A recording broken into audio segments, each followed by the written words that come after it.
My daughter laughed when she saw me at the auction. She was standing near the front in a crisp navy suit, her hand resting on the arm of her husband. Her laugh wasn't boisterous, but I heard it sharply like a fork tapping against a crystal vase. "Say goodbye to your home," she said, too softly for the crowd to catch. "Someone else will trim your hedges from now on." I didn't reply.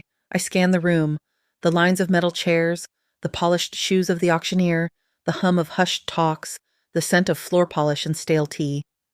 The woman 3 seats away had a shiny pamphlet spread on her knees with an image of my front steps on the front. My steps, the ones where I once cradled my granddaughter as she cooed at the hanging lanterns. Lot number 8, it read. 4-bedroom residence requires updates. The bidding hadn't begun yet. They hadn't anticipated my presence and definitely not my participation.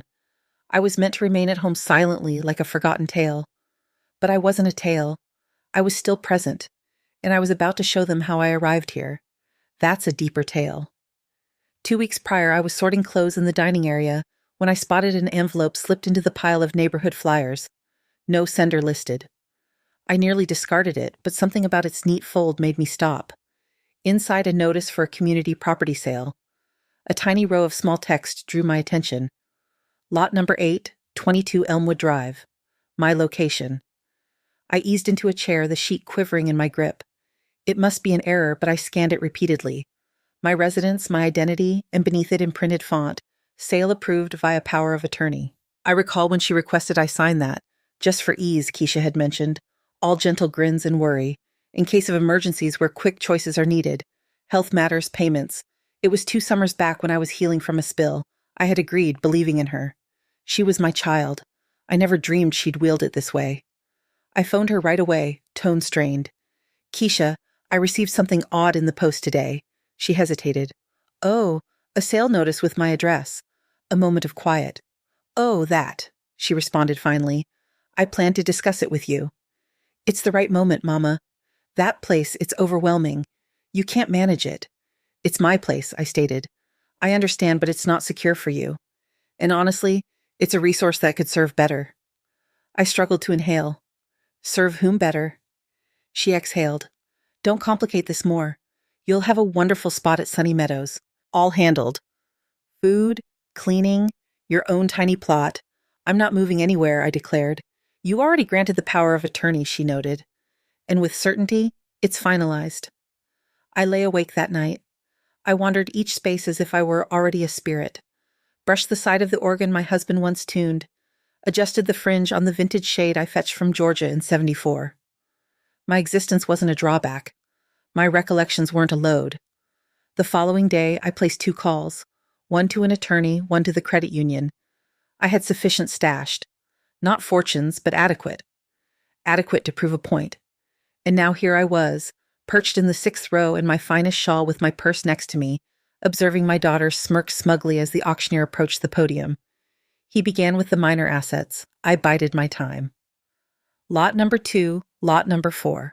A handful of deals, some courteous claps, then lot number 8, an inviting 4-bedroom dwelling on Elmwood Drive. I noticed her straighten.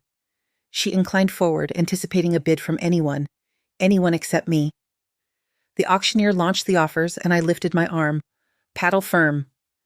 The atmosphere in the space altered, a murmur of bewilderment. My daughter pivoted quickly, gaze broad. "Mama," she uttered, advancing toward me. But I was no longer the subdued lady who endorsed documents without scrutiny, no longer the simple target. I remained silent.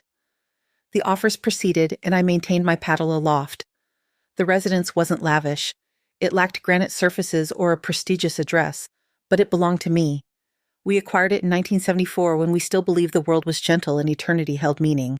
I was 27, Harold was 30, and we had just the amount in our account to secure a deposit with shaky palms and optimistic spirits. The area was ordinary then, a group of humble abodes with mesh entrances that banged in the heat and paths that split in the cold. But it featured a large oak in the yard and a veranda broad enough for 2 swing seats, and that sufficed for us. Harold mounted the letterbox himself. It tilted slightly right for the initial decade until I persuaded him to fix it. "It's endearing," he would remark, patting it warmly. Like us, we nurtured Keisha in that abode. She arrived on a brisk May dawn, and I still recall the light piercing the baby room drapes. I rested in that area with her against my bosom and pondered, this is all. Her initial strides were in the corridor near the storage. Her first outburst was on the cooking floor over a snapped marker. Her first sorrow occurred on our veranda, the lad striding in the grass while she wept into my blouse.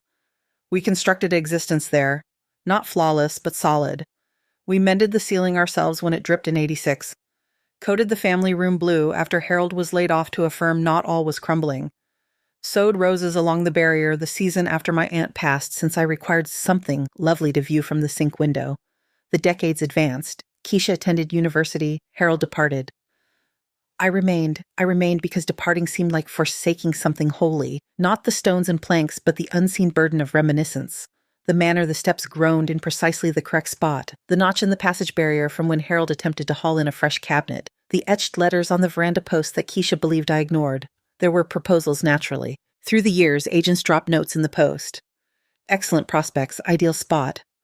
One even rang during supper, but I invariably declined. I didn't desire a fresh abode. I didn't crave contemporary amenities or spacious layouts.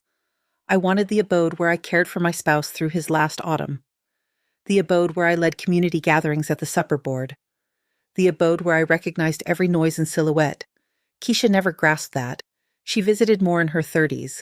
She'd arrive with flowers, lounge on the settee, slip off her flats, and chat about her career. But the stops shortened, then ceased. Calls turned to brief updates, anniversaries overlooked, then recalled with delayed messages. She claimed I was obstinate, that I resisted change, but I wasn't the one who altered. The final occasion she overnighted 4 years back, I overheard her on the line. It's simply age. Smells like mothballs and sorrow, she murmured. I sat in the adjacent space weaving, feigning deafness, but I listened. Yet, I didn't foresee this.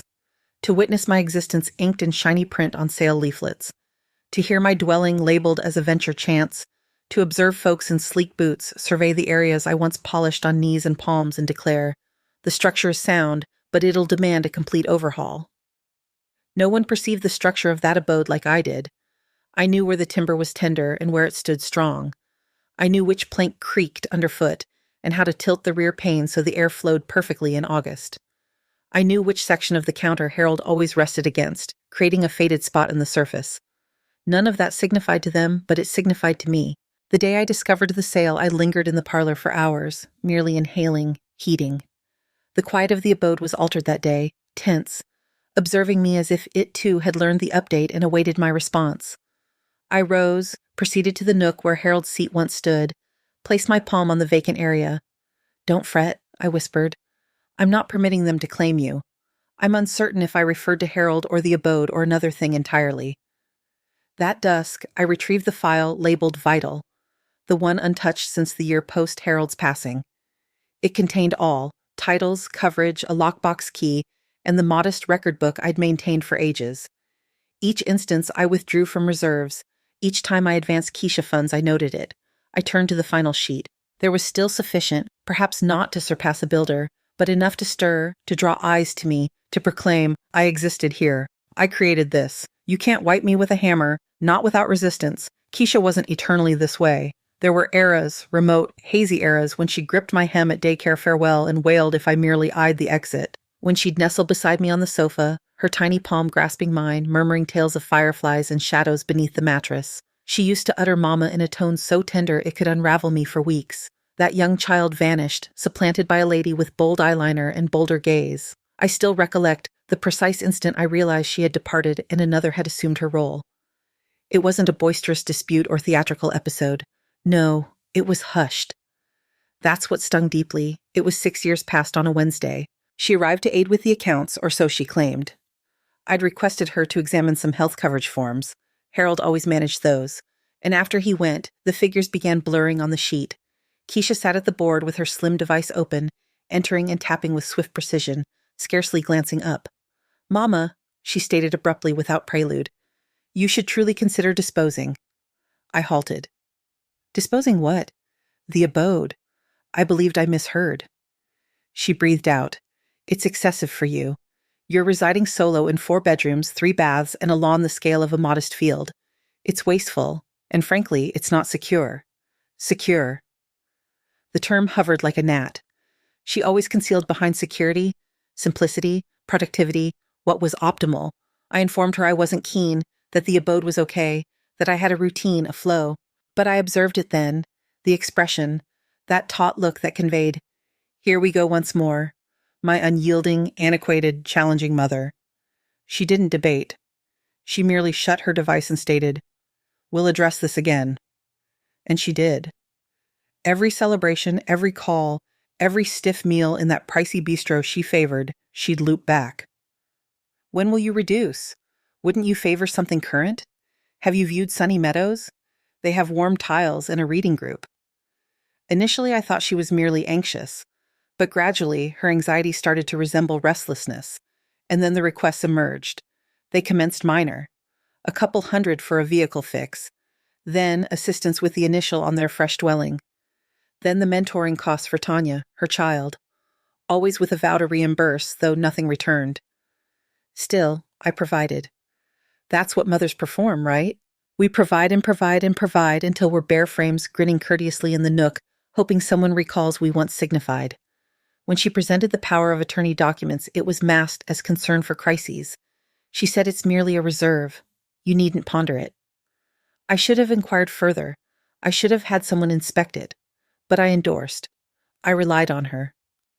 That reliance concluded the day I spotted my abode in a sale directory. I didn't shout when I rang her, I didn't sob, but something in my tone must have changed because she replied as if I was irrational, as if I obstructed advancement. Mama, you're emotional. This is optimal for all. All. She uttered it so casually, as if I wasn't included in that term. She didn't believe I'd resist. She assumed I'd yield as usual, assent and beam and withdraw into my stitching while they deconstructed my existence one stone at a time. But something within me, something ancient and serene and intense roused. You don't get to obliterate me. That evening, I sat in the cooking area, the identical seat Harold always occupied, and compiled a roster, not of complaints, though I could have covered sheets, but of items I recalled, the items Keisha had overlooked or opted to overlook. How she wept when her initial suitor shattered her spirit and I prepared her cheese toast at midnight. How I remained awake all night stitching her costume the year she desired to be a meteor. How I traveled 7 hours through rain when Tanya was born because Keisha was too frightened to be solo. I wasn't merely a title on a title. I was the arms that embraced her, the tone that soothed her, the cover that protected her. But now I was a resource. A week prior to the sale, I rang Tanya. My granddaughter, she's 24 now, resides 3 states distant, but she still mails notes, small sketches in the edges. Still terms me Nana like she's 6. She answered on the second ring. Nana? I grinned. Hello, darling. You all right? You sound odd. I paused. I just wish to hear you. We conversed for 20 minutes about her position, her pup, a film she figured I'd enjoy. She didn't know about the sale. I didn't inform her. Some disloyalties are too weighty to transmit. After we ended, I knew my course. I wasn't merely appearing. I was elevating my paddle. Not to triumph, not essentially, but to remind them I persisted and I wasn't departing softly. The harshest aspect wasn't the disloyalty. It was how Keisha attempted to persuade herself she hadn't erred. The dawn after our call, the one where she informed me, composed as could be, that vending my abode was already underway. I discovered an envelope in the post, a thick one. No sender, but I identified her script on the face, for examination. Inside were 3 glossy leaflets. Sunny Meadows, retirement renewed. Riverbend Estates, serene residing for self-reliant elders. Oakwood Manor, where ease encounters support. I leafed through them quietly. Joyful generic images of silver-haired folks engaging in card games and sipping coffee on sunlit decks, all pristine, pale, excessively luminous. Everyone beaming as if they'd never forfeited anything. One sheet had a sample layout, a single-room unit scarcely larger than my storage. It displayed a small sofa, a mini kitchen, a single bed in the edge, no meal area, no veranda, no room for the antique timepiece Harold's dad crafted, no surface lengthy enough to display the kin blanket. On the final sheet of one leaflet, someone had marked a phrase in green ink. Personal plot containers offered on demand. A container, not a lawn, not a shrub to rest on, just a container. I set the leaflets on the surface, one next to the other, and gazed at them like they were alien tongue manuals, and then I creased them tidily and tossed them into the bin. At midday, Keisha rang again. I just want to ensure you reviewed those choices. she said, like she was suggesting I sample the chicken dish at an eatery. I did, I replied. And they're not suitable, she exhaled. That profound staged exhale that folks employ when they wish to appear tolerant but are actually seething with annoyance. Mama, we've discussed this. No, I amended her. You've resolved. We haven't conversed anything. There was a break. You're complicating this unnecessarily. I wanted to chuckle, I wanted to yell, but instead I grasped my coffee and said, No, dear, you are. She disconnected soon after, said she had an appointment, vowed we'd converse shortly, but I knew we wouldn't. That night I couldn't rest. My mind pulsed with a muted force like my thoughts were pushing against the interior of my cranium, attempting to flee. I strode, brushed the rear of the lounge chair, traced my digits over the strings of the organ, dusty and idle, sat at the dining board until the dawn crept between the shades and illuminated the particles in the atmosphere like silver specks. I rang the attorney at 8:05 a.m. His name was Curtis Hayes. He was younger than anticipated, mid-40s, with warm gaze and a marriage band he adjusted when uneasy. I'd selected him because he was praised by Evelyn Brooks, a companion from the community center who lately established her own estate plan. Curtis heeded attentively as I narrated everything about the power of attorney, the sale, the leaflets, my daughter. He didn't interject, just assented, jotted notes, sporadically lifted a brow. When I concluded, he reclined and said, Ms. Turner, I'll be direct. This isn't rare, but it is improper. Based on the power of attorney's phrasing and activation, we might have avenues. Can I halt the transaction? I inquired. Potentially, but we'd need to move swiftly. Once it enters the public sale process, it'll be tougher to undo. What if I simply purchase it myself? And he appeared astonished, then grinned. You could. That would surely declare something. I assented. I want to declare one. He guided me through the judicial details, what I'd require at the credit union, how to sanction a stop on any monetary dealings linked to the power of attorney, how to officially withdraw it. We prepared the documents jointly. He didn't doubt my decision. He didn't patronize. He regarded me as a patron, an individual. That was greater esteem than I'd received from my own child in ages. Afterward, I proceeded directly to the credit union. My section head, Renee, was a straightforward lady in her 60s who donned sharp jackets and recalled everyone's special day. She welcomed me by name, seated me in her transparent office, and listened without flinching as I clarified. Do you want me to block the account entry under her name, huh? She asked. Yes. And reroute all alerts to you? Yes. Her digits dashed over the keys. It's complete. That was it. No explosions, no storms, just a serene instant in a serene space where a woman finally uttered, enough. I exited the credit union into the vivid midday light, feeling more upright somehow. Not mightier, not yet, but more stable. Like my back recalled how to support itself again. That evening, I extracted a small journal I hadn't accessed in years. It was brown, fabric-covered, an anniversary present from Harold on my 62nd. I used to inscribe recollections in it, minor things. The initial time Tanya said, Nana, how Keisha appeared on her marriage day, the way Harold's palm always located mine beneath the supper board. I turned to an empty sheet. October 15th. Today I ceased fearing. Today I uttered no, and tomorrow I'll attend the sale. It was Tanya who informed me the precise hour and venue, not deliberately. She rang the evening before the sale, lively as always, discussing her fresh residence and the odd resident who blasts soul music at 3 a.m.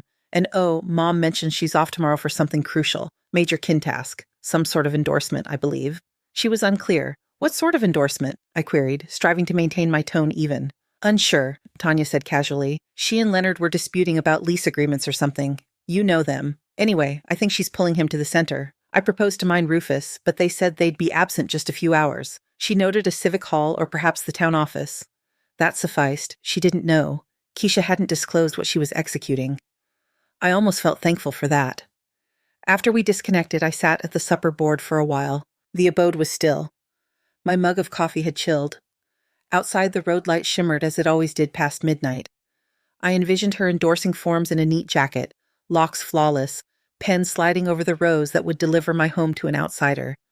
I pictured her chuckling at some quip Leonard made, perhaps uttering something like, well, it's merely a structure. She'll adapt. But I wouldn't. I realize that now. I contemplated not attending, allowing it to occur, letting her bear the burden of her actions, letting quiet be my ultimate response. But that wasn't me. Not any longer. At 7 the next dawn, I attired meticulously. Ebony dress, the one with the basic folds and the tiny silver clasps. The identical dress I wore to Harold's farewell party. The same one I wore when Keisha earned her first award. The same one I nearly discarded but retained. I twisted my curls up, added a dab of gloss, not for them, for me, and I gathered a file, credit documents, proof, a note from the attorney just in case. I wasn't heading there to create a spectacle. I was heading to be there, to stand in my reality. The sale venue was in the Age Civic Center on Maple Avenue. I hadn't visited in years. Not since Tanya's college ceremony when they conducted the event in the same space. It appeared tinier now, metal seats and lines, a stage at the fore, a display screen faintly shining with the words, Brookside Property Auction, 10 a.m. Don't wait a.m. Don't wait no a.m. I entered, pulse steady, and then I spotted her, Keisha, seated in the third row, her device in one palm, phone in the other, Leonard beside her, scanning a directory. They were murmuring, grinning, assured, at ease. She didn't spot me initially. I located a seat in the 6th row, placed my file on my knees, crossed my legs, waited.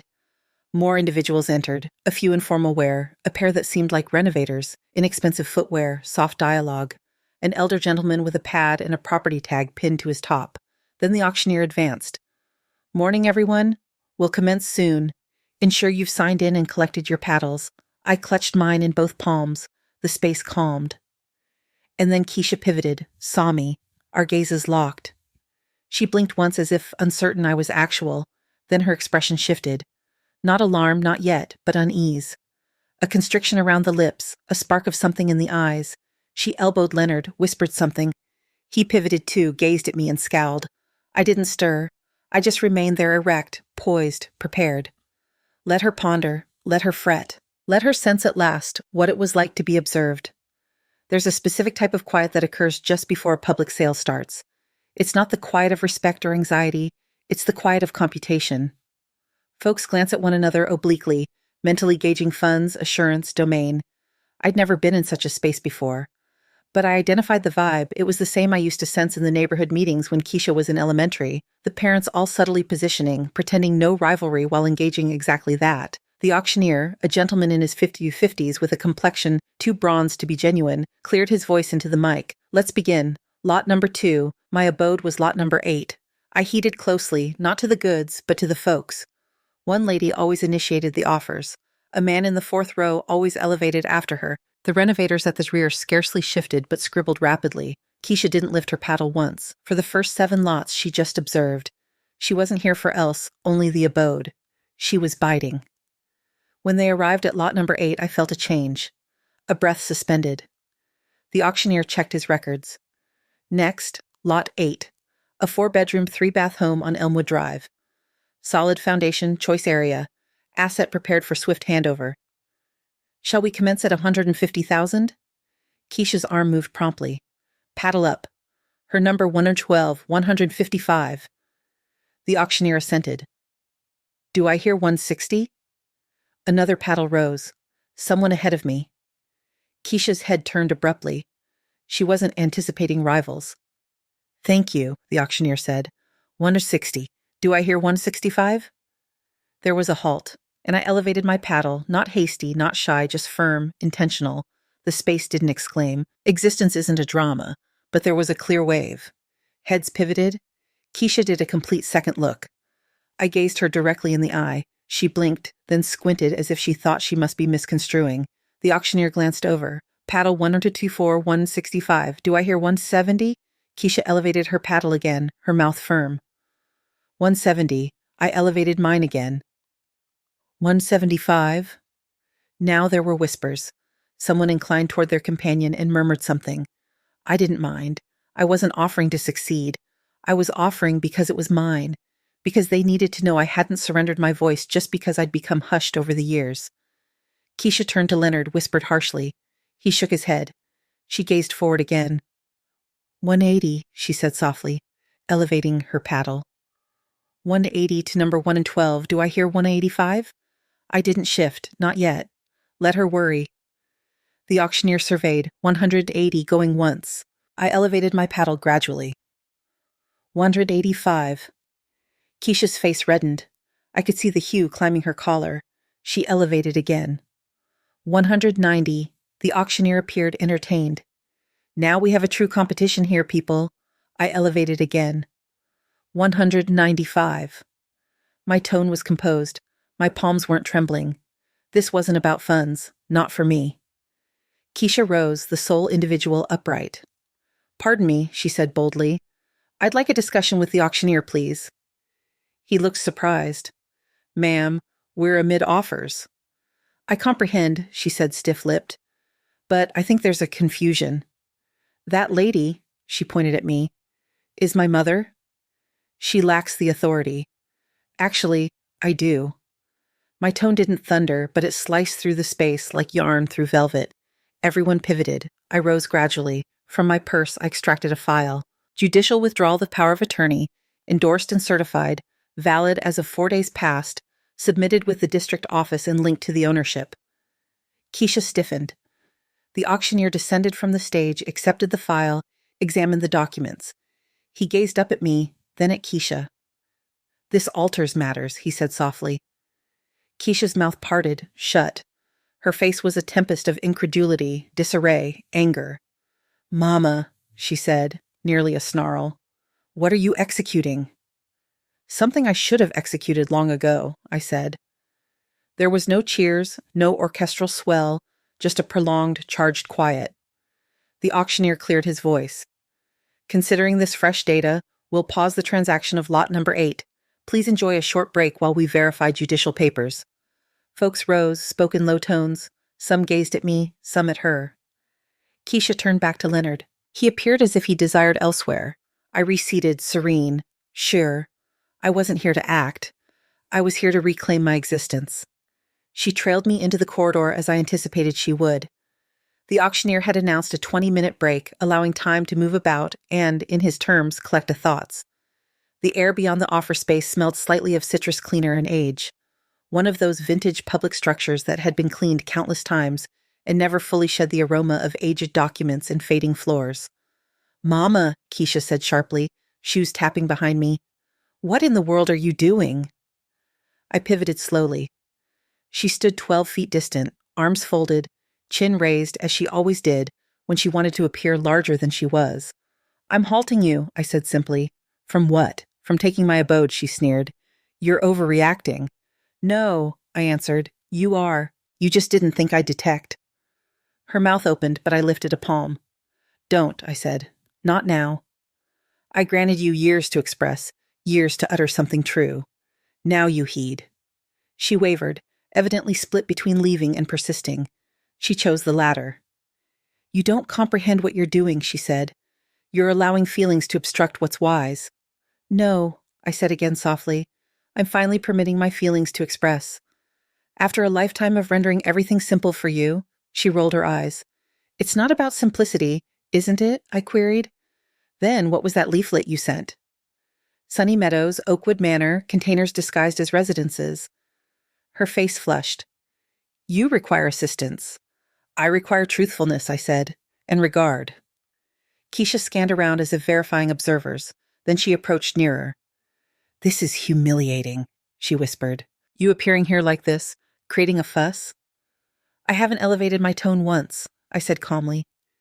You're humiliated because for the first time in years, you can't dictate the narrative, she recoiled. I never intended to wound you, she mumbled. But you did.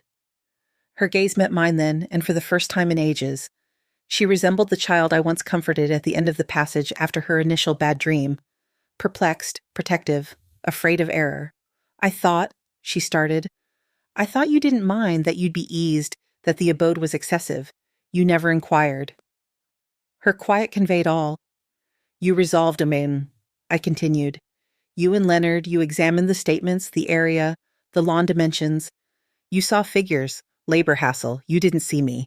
That's unjust, she said. No, I concurred.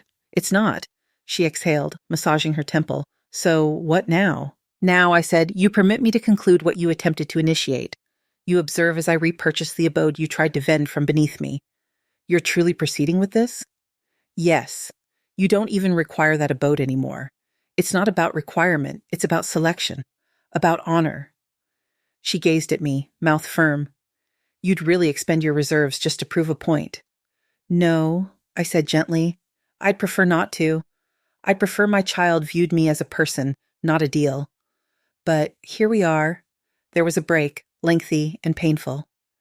You're being vindictive, she finally uttered. And you're being narrow-minded, I responded. She blinked. If I'm vindictive, I added, I learned it from the quiet I've been choking down for years. Her gaze filled with something, rage perhaps, or dread or guilt. I didn't press. We stood there, two women linked by lineage and letdown, the corridor between us brimming with eras we couldn't revise. I have to return inside, I said eventually. I'll challenge it, she said. Half a warning, half an inquiry. You can attempt, I said, my tone steady. But you won't succeed. I passed by her then, the aroma of her scent hanging, known and remote simultaneously. For an instant, I thought she might extend, clutch my arm, voice something genuine. She didn't. Back within, the auctioneer was rearranging his documents, whispering into his earpiece. The space hummed with subdued vigor. Leonard sat in the front row, slouched and scowling as if attempting to diminish. I resumed my seat. My file still rested neatly on my knees. When the auctioneer glanced up, his eyes locked with mine, he offered a slight nod. Lot 8, he said, voice reclaiming its flow. We are delaying the transaction, awaiting judicial examination of proprietorship claims. Currently, the asset is unavailable for offers. A few folks muttered. One gentleman rose and departed. Another whispered. Knew it had turned complicated. I remained very motionless. It was finished. Not won, not rejoiced, but halted. And that sufficed for now. The sale concluded 30 minutes later. No one gazed at me as they exited, but I could sense the glances skimming past, inquisitive, wary, sporadically sympathetic. I didn't care. I wasn't there for them. Keisha didn't re-enter the space. I spotted Leonard depart solo, striding swiftly, shoulders rigid, phone against his ear. I envisioned the dialogue, something abrupt, strained, laden with edges. I didn't pity him. I didn't despise him either. He was merely a guy who permitted himself to think the route of minimal opposition was invariably the cleverest. Many folks do. When the space cleared, I stayed in my chair. I required a moment. Not to relax precisely, but to dwell with what had transpired, to sense it, not merely endure it. The auctioneer neared, tucking his notepad under one arm. Miss Turner, he said softly. Mrs., I amended him. I never altered it. He grinned, nodded. Mrs. Turner, I examined the documents with our legal advisor. All is proper. The withdrawal endures. And without an active POA, your asset can't be vended sans your clear approval. I know. I suppose this hasn't been a simple day. No, I said, but it was an essential one, he paused. I've witnessed many kin pass through here. Most utter nothing. Just endorse, assent, proceed. But what you executed today? He shook his head mildly. It signified. I didn't respond. There wasn't anything to express. He departed with a serene nod, and I lingered a bit more, palms resting on the file in my lap. I had secured something, though it didn't feel like victory. It felt like standing solitary in the midst of a formerly packed space, finally maintaining your stance only to comprehend how much room quiet can occupy. When I emerged outside, the sun had moved. Midday glow, gentler than prior, sifted through the limbs of the oak trees bordering Maple Avenue. I strolled leisurely to the lot. And there she was, Keisha, resting against her vehicle, arms crossed, shades lifted on her head as if she'd overlooked them. She wasn't furious anymore, at least not visibly. She appeared weary. Finished? She inquired. Yes, I said. I figured perhaps you'd exit via the alternate door. I don't utilize back exits anymore. That elicited the slightest quiver to her mouth. Not quite a grin, but near. I didn't believe you'd truly appear, she confessed after a break. That was the plan, wasn't it, moyenne? I said. Rely on me vanishing softly. She didn't contest. I convinced myself I was assisting, she said ultimately, performing the accountable act, preparing in advance. You were preparing for your ease. Perhaps, she conceded, but I also believed you wouldn't resist it, that perhaps you'd even be eased. I regarded her for a prolonged instant. You ceased inquiring what I desired ages ago. Her expression constricted. You ceased informing me. I hadn't anticipated that. And for a second I viewed her not as the lady who'd attempted to wipe me from my own dwelling, but as the kid I once nurtured, still seeking a rationale, still awaiting something gentle. Perhaps we both neglected how to converse, I said softly. Keisha averted her gaze. It's simpler to render choices when you feign the other individual won't dispute. It's simpler to feign affection resembles safeguard, even when it's dominance. She nodded gradually. So now what? I return home, I said, and you resolve what sort of child you wish to be next. She recoiled but didn't depart. I'm not requesting funds, I added. Not for stops, not even for regrets. I just want you to cease directing me. Keisha exhaled. You always rendered it so simple to intervene. That's what mothers perform, I said, until one day they can't or won't. We stood in quiet, the sort that didn't demand to be occupied. Finally, she moved aside. Inform me when you arrive home. I met her gaze. Why? So I know you're secure. It wasn't sufficient, but it was something. I nodded once, entered my vehicle, and drove home. The fence creaked as it always had. A minor noise, wood against wood, scarcely perceptible to others, but to me it was a type of greeting. My dwelling had its own dialect, that gentle groan of the veranda stairs, the click of the passage timepiece that was never precisely aligned, the faint sigh of breeze against the upper pane when the climate shifted. I knew them all. I'd committed them to memory without intent, like the creases on my own hands. I stepped through the entry and shut it softly behind me. Home. I hadn't realized how profoundly I'd prepared myself until I was back in that serene area, until I felt the burden between my shoulders start to relax, like an inhalation I'd been retaining for too long finally freed itself. The parlor appeared just as I'd left it. Naturally, it did. No one else had visited, but something had transformed. Not the furnishings or the portraits or the gentle blanket on the sofa. No, it was within me. For the first time in years, the dwelling didn't feel like an antechamber for deterioration. It felt like a spot I'd reclaimed, not just judicially, but sentimentally as mine. I removed my footwear and proceeded into the cooking area. The late midday sun poured across the flooring in dense golden bands. I activated the stove, then rested on the surface, listening to the liquid commence its gradual ascent toward a simmering. In the nook, a cobweb extended between two panels on the storage door. I grinned. Perhaps tomorrow I'd tidy it, or perhaps I wouldn't. That decision was mine now. I decanted my coffee and carried it to the meal area, where the pile of judicial documents still rested. I hadn't touched them since the day I'd visited the attorney. I opened the file now and arranged the papers out like a minor ritual. The withdrawal of power of attorney, the alert of resource safeguard, the awaiting secure account still pending ultimate endorsement. And then the document that signified the most to me, a updated testament. My prior testament had been composed a decade past. Harold had still been living then. All was to go to Keisha with minor references of Tanya inserted at the base. Now matters were altered. I had bequeathed the dwelling to Tanya, not from vengeance, not to spite her mother, but because Tanya still rang, still dispatched notes, still said, I love you.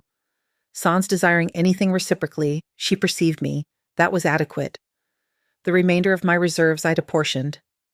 Some for Tanya, some for a ladies' program at the neighborhood center, and a share for myself, organized so that no one, regardless how near, could access it on my behalf again. It wasn't about currency. It was about tranquility. I collected the papers, restored them to the file, and inserted it into the lower compartment of the writing desk, secured it. Then I lifted the phone. Tanya responded on the third ring. Nana, she said, you all right? I am, I said, beaming. I just arrived home. Was it terrible? It was vital. She hesitated, then softened her tone. Mom's not speaking at all. She returned home, banged the entrance, ascended. Leonard appeared like he desired to vanish. I didn't remark. I don't know what occurred, Tanya said, but whatever it was, I think it rattled her. It should, I said mildly. She didn't inform me anything. I just knew something was amiss. She attempted to vend the dwelling, Tanya, sans informing me, sans inquiring. The quiet on the other end thickened. Oh, Lord. She believed I'd accept it, that I'd be silent. What did you execute? I appeared. Another break.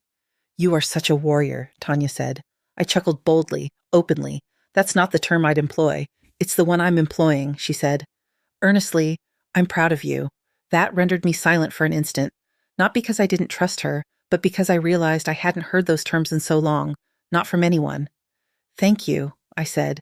Can I visit this weekend? Please do. I'll fetch cake. You always utter that. And this time, I intend it. We bid farewell and I disconnected. Outside, the heavens were shifting to a twilight lavender, and the oak out front oscillated softly in the gust. I stood at the pane observing the foliage move and gleam. It wasn't concluded.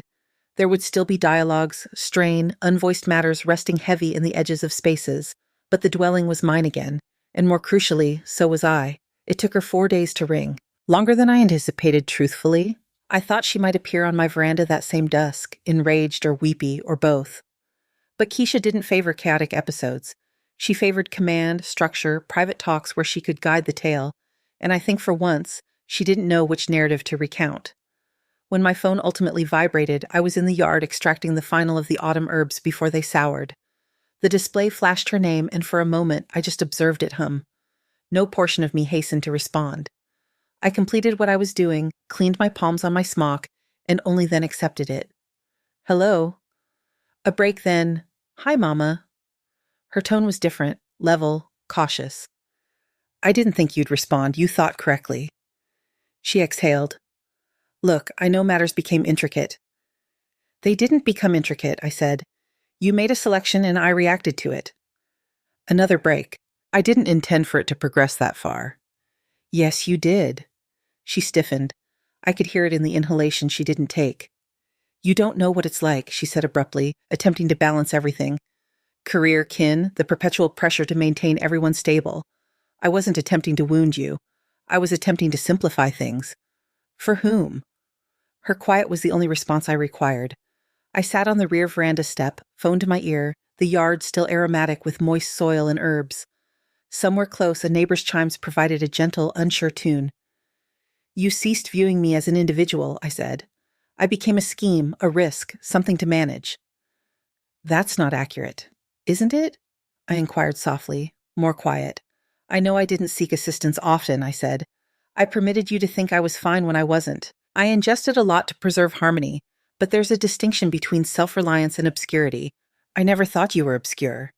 No, I said. You just behaved like I had no tone left. She exhaled lengthy and fatigued. I thought I was executing what Dad would have desired. That surprised me. For a pulse I overlooked, I was irritated.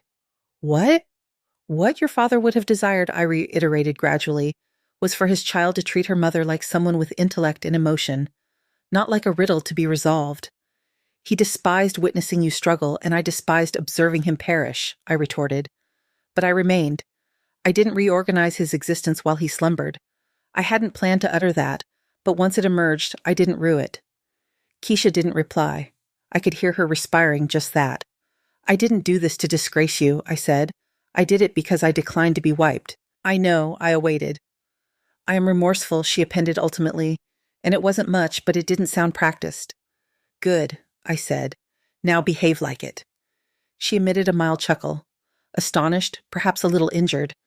I'm not relinquishing the dwelling to you if that's why you're ringing. I know. I altered the testament. She was silent. Tanya receives it, I said. And I'm transferring my reserves to a safeguarded account. No one gets to contact it unless I declare. I comprehend. I don't think you do, I said more tenderly this time. But perhaps you will.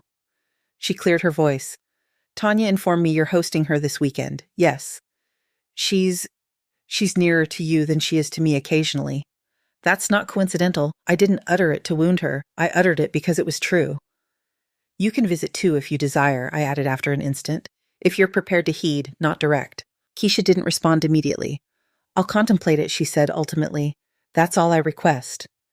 We concluded the call not as companions, not as mother and child the way we used to be, but as two women who comprehended that something had been shattered and that it might never revert to its initial form.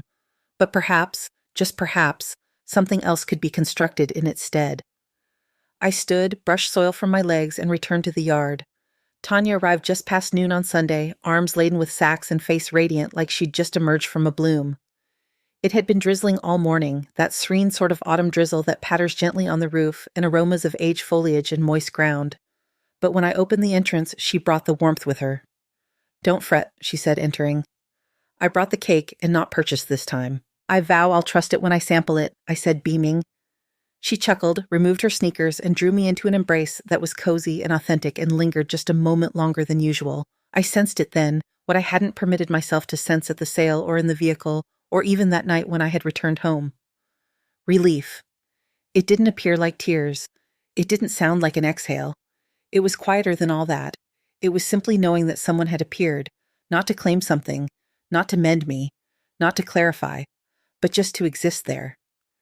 She assisted me in the cooking area, arranging the board, placing out dishes, heating the cake in the stove like she'd executed it 100 times. When we sat to consume, she regarded me and said, "Mom informed me some of what transpired." I nodded.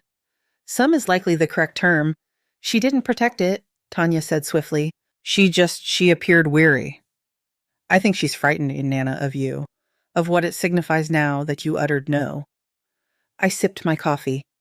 I've uttered no before. Not like this. I didn't contest.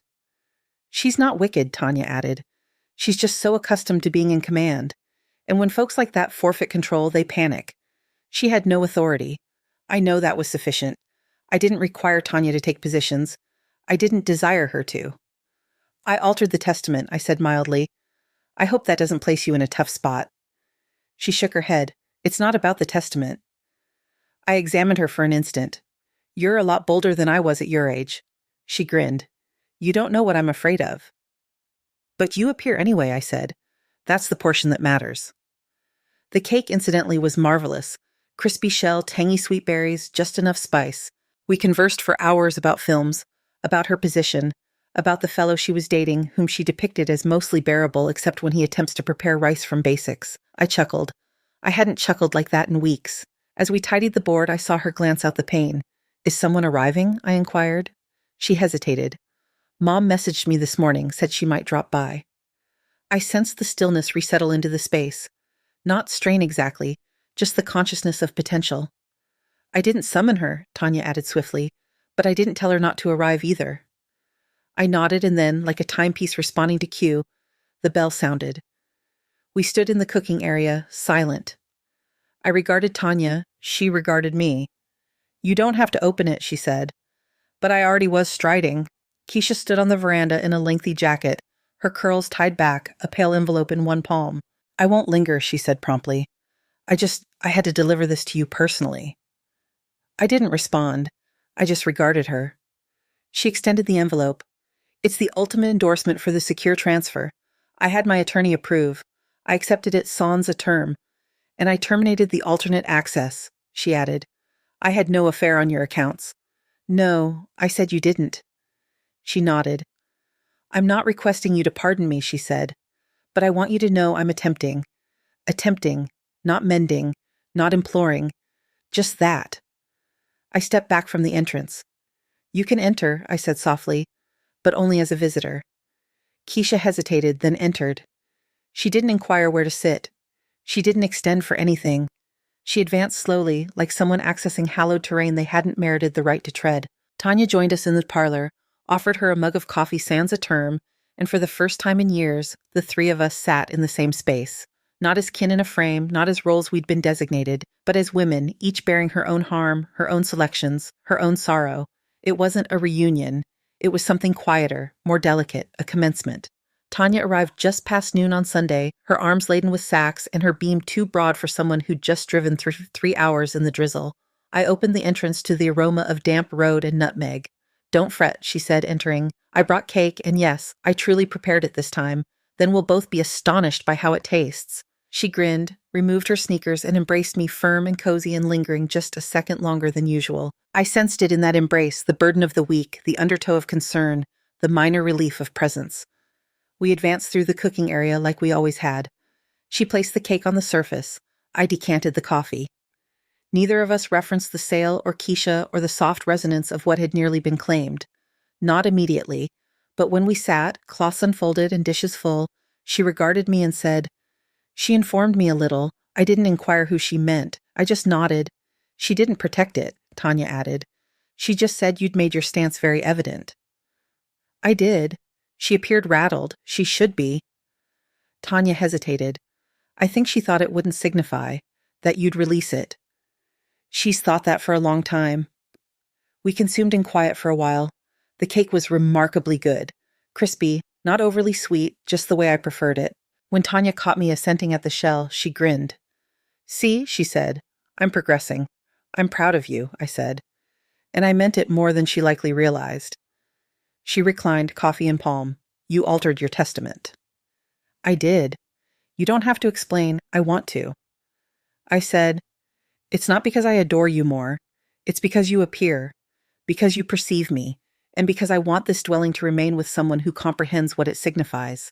Tanya's neck moved as she ingested hard. She didn't weep, but her gaze softened. I'll care for it, she said. When it's time. I know. We tidied the board together the way we always had. She dried the utensils while I cleaned the surfaces. Outside, the drizzle had reduced to a mist, gentle as respiration, and then the bell sounded. She stiffened. I didn't summon her, Tanya said swiftly. She just said she might drop by. I nodded once, then strode to the entrance and opened it. Keisha stood on the veranda, jacket moist at the arms, envelope in palm. I won't linger, she said. I just came to provide you this. I accepted it unsealed. Inside a single sheet, her endorsement, concluding the secure. I also eliminated myself from all account entries, she added. You won't need to pursue that. Good, I said. She hesitated, then appended. I'm not requesting a place at the board, but I'm attempting. I examined her, the rigidity, the spark of shame behind the gaze. You can enter, I said, but only as a visitor. She nodded, and for the first time in years, she crossed my threshold, not as someone with anticipations, but as someone who finally grasped the burden of the entrance she'd once attempted to shut behind me. She didn't linger long. Keisha sat on the rim of the parlor armchair, legs crossed, palms folded too meticulously in her lap, like she didn't know what to do with herself in this dwelling anymore. She accepted a mug of coffee from Tanya with a serene thank you and scarcely sipped it. I observed her gaze traverse the space, the hearth ledge, the framed images, the blanket over the rear of the sofa. Her look lingered on a photo of Harold cradling Tanya as a young child, both mid-chuckle. This spot hasn't altered, she said, nearly to herself. It didn't require to, I replied. She regarded me then, not sharply, not protectively, just regarded. I used to think that meant you were trapped, she said, that you were afraid to advance, and now I think perhaps I didn't want to perceive what you were maintaining here because if I perceived it, I'd have to concede I was releasing something too hastily. Tanya shifted in her chair but uttered nothing. She knew better than to interject. Keisha placed her coffee down. I don't anticipate pardon, Mama. I'm not providing it, I responded. Not today. She nodded, equitable. But she didn't rise to depart. She remained awkward in her immobility, as if awaiting something neither of us knew how to label. I thought of all the occasions I had restrained my words for her benefit, the years I had rendered myself smaller to evade her disappointment, her views, her subtly veiled amendments. I recalled the anniversaries where she appeared late, the celebrations where her beam was tight with duty. I recalled, too, the way she used to grip my arm as a kid in crowded markets, the way she once sobbed when I left her at university. We were not just mother and child. We were a lengthy sequence of selections, some affectionate, some negligent. I don't desire the dwelling, she said abruptly. I never did truly. I think I desired command because you always felt unattainable, because I ceased permitting you to govern my life, because I never grasped how you could reside so quietly, so wholly sans requiring more. I reclined. Quiet isn't equivalent to minor or feeble. You confuse immobility for non-existence. She regarded her palms. I was afraid of becoming you, she confessed. Afraid of remaining in one spot and observing everything else advance sans me. You were afraid of remaining, I said, and I was afraid of departing. We constructed contrasting lives. And now I'm not afraid. She blinked at that, regarded down again. I don't know what to do with the gap between us. You don't have to do anything with it, I said. You just have to cease feigning it's not there. That quiet again, not irritated, not even mournful, just laden with matters we hadn't uttered and perhaps never would. She rose ultimately. I'm going to depart, she said, but I'd like to return, not to direct, just to stop by if that's permitted. I nodded. It is on my conditions. She didn't contest. Tanya escorted her to the entrance. I didn't follow. I heeded the gentle exchange between them. No elevated tones, no strain, just the sound of farewell. When Tanya returned, she carried the mug Keisha had scarcely touched. She washed it sans a term. Do you think she'll intend it? She inquired ultimately. About returning. I think she's attempting. That doesn't mend it. No, I said, but it's a commencement. We sat together for a while after that. No sound but the occasional groan of the floorboards beneath our seats and the swish of breeze through the trees outside. "You okay, Nana?" Tanya inquired. I took a moment before responding. "Yes," I said. "For the first time in a long time, I think I am." The subsequent few weeks passed in a serene flow. Keisha didn't stop by again immediately, but she rang once, just once.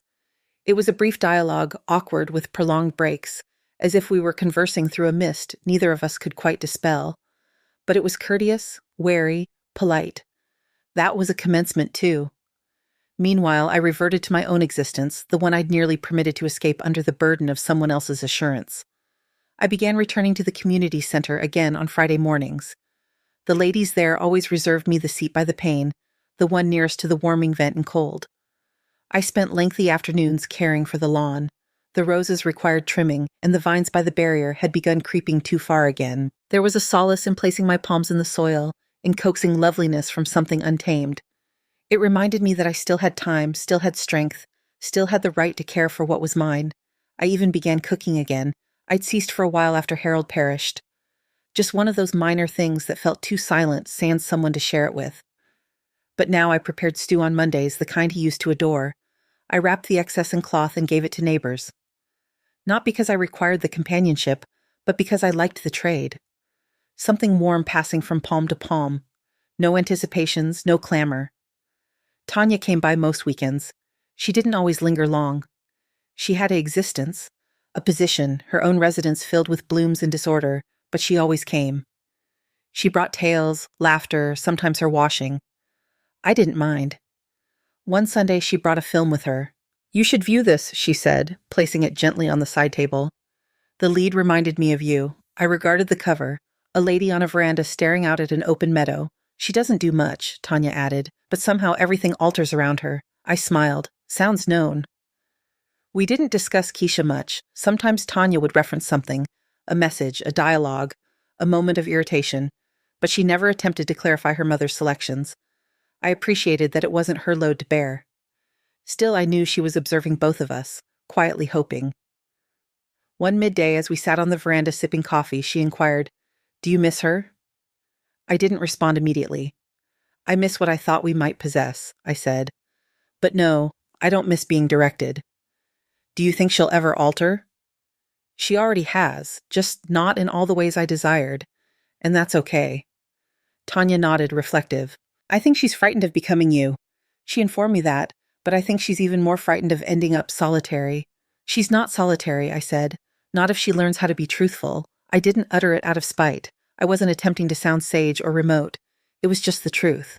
That dusk, after Tanya departed, I sat at the organ. It had been years since I'd performed. My digits moved gradually, unsure at first, as if the strings were assessing me back. But then something settled. Body memory, perhaps, or just a minor, unforeseen delight. The tune was simple, age, something Harold used to whistle sans realizing. I performed until the glow outside turned golden, then indigo, then vanished altogether. The space was quiet again. Not vacant, never vacant, but filled with a sort of tranquility I hadn't known I was still permitted to sense. And for the first time in months, I didn't think about what might be claimed next. I thought about what I still possessed. The note came in the midst of December. A plain envelope, no sender. Keisha's script, tidy, known, too official. I sat at the cooking board before opening it, the way I always had with her notes when she was younger. Back then, they'd arrive from vacation retreats, from university, from early career journeys. Minor updates, fragments of her existence sent home to be held. This one felt weightier. Inside 2 sheets, handwritten, not printed. The initial line read, "I didn't know how to utter this vocally. I read it gradually. No portion of me hastened." She didn't offer justifications. That astonished me. She wrote about dread, about observing me mature and not knowing what to do with it, about command as a response, a replacement for intimacy, about how she'd persuaded herself that assuming charge was equivalent to displaying concern. "I think I overlooked that you had an existence before I was born." She wrote that you knew matters long before I ever stood on my own feet. Somewhere along the path, I ceased regarding you. I began directing you like a duty. She wrote about the dwelling, not just the transaction but the recollections. The surfaces where she'd concealed marker sketches, the staircase where she once sat weeping after her first separation, The cooking area where I'd taught her how to split a fruit sans getting peel in the mix. I thought vending it would shield us from the chaos of maturing. I perceive now. It would have wiped everything. There was no theatrical regret, just a serene sort of accounting. Near the conclusion she wrote, "I comprehend if you don't want me back in your existence the way things were. I only request that if there's room, perhaps we can construct something fresh. Not mother and child the way we used to be. Just two women attempting not to vanish." I folded the note carefully, smoothed the folds, placed it on the board, and gazed at it while the stove warmed. She hadn't requested pardon, and I respected her for that. What she provided wasn't a repair. It was an entrance slightly ajar, an invitation sans pressure. That dusk, I strolled the lawn, wrapped in my jacket, palms in my pockets. The foliage were nearly gone now, naked limbs extended into a heavens the hue of slate. The chill rendered everything quiet in a different manner, not like summer's tranquility, but like winter's halt. A immobility before alteration. I thought about how long I'd borne the quiet between us, how much weight that quiet had accumulated over the years. Every overlooked anniversary call, every unvoiced wound, every exhale I'd ingested, and how one note, two sheets, had begun to loosen its grip. I didn't know what would come next. I didn't know if we'd ever be what folks called intimate. But I knew one thing. She perceived me now. Not just as a mother, not as a lady in a dwelling she no longer grasped, but as an individual with limits, with respiration. That was something. The next dawn, I wrote her back. Just one sheet. I informed her I received the note, that I trusted her, that I was willing to attempt not to overlook, not to revert, but to commence again from where we were. Truthful, equal, matured. And then I added, if you ever desire to return to the dwelling, the entrance is open, but you enter it as a my visitor and you leave your notepad at home. I endorsed it with just my name, no mama, no label. Then I inserted it into the envelope and posted it. The air was cold on my face when I stepped outside, but it didn't feel severe. It felt pure. She came again in January. No alert, no spectacle, just the sound of her vehicle pulling into the drive, the low grind of tires over icy stones. I observed from the pane as she emerged. Wrap coiled tight, palms exposed despite the gust. She had no sack, no notepad, just a container in her palms, bronze with a blue bow. I opened the entrance before she could tap. "I brought spice cookies," she said, like it was the most common thing in the world. "Of course you did," I said, and stepped aside. She entered quietly, removed her jacket, took off her footwear. Every motion cautious, intentional. She didn't inquire where to sit this time. She awaited. "Coffee?" I inquired. She nodded. "Please." We advanced through the actions. Simmer, decant, infuse in amiable quiet. The sort that used to belong to us before things grew heavy, before command replaced dialogue. In the parlor, she placed the container on the table but didn't open it. "I read your note 4 times, she said ultimately. "I didn't know one sheet could contain so much. You used to utter the same about formulas." She beamed. "A minor one, but authentic." "I didn't anticipate you to respond." "You didn't anticipate a lot of things." She winced, nodded. "No, I didn't." We sipped our coffee. The dwelling was cozy, the glow outside a gentle silver, the sort of midday that pressed everything a little nearer together. No sound but the murmur of the warmer and the faint noise of breeze through bare trees. After a while, she leaned forward and opened the container. "They're from your formula," she said. "I had to search through age journals to locate it. I took one, split it in half. The aroma, spice, honey, nutmeg, ascended like recollection." "You didn't char them." "I prepared 4 batches. We sat together and consumed in quiet. No sermons, no clarifications, just the crack of treats, the solace of shared time, and the gradual mending of something long shattered." She lingered an hour, didn't attempt to occupy it, didn't attempt to mend anything. When she departed, she didn't utter, "See you soon." She said, "Thank you for permitting me in." And I said, "Thank you for arriving as yourself." I stood at the pane as she drove away, the bronze container tucked under her arm, now half vacant. The dwelling felt quiet again, but not empty, just laden with its own respiration. After she departed, I sat at the organ, performed a few notes, just sufficient.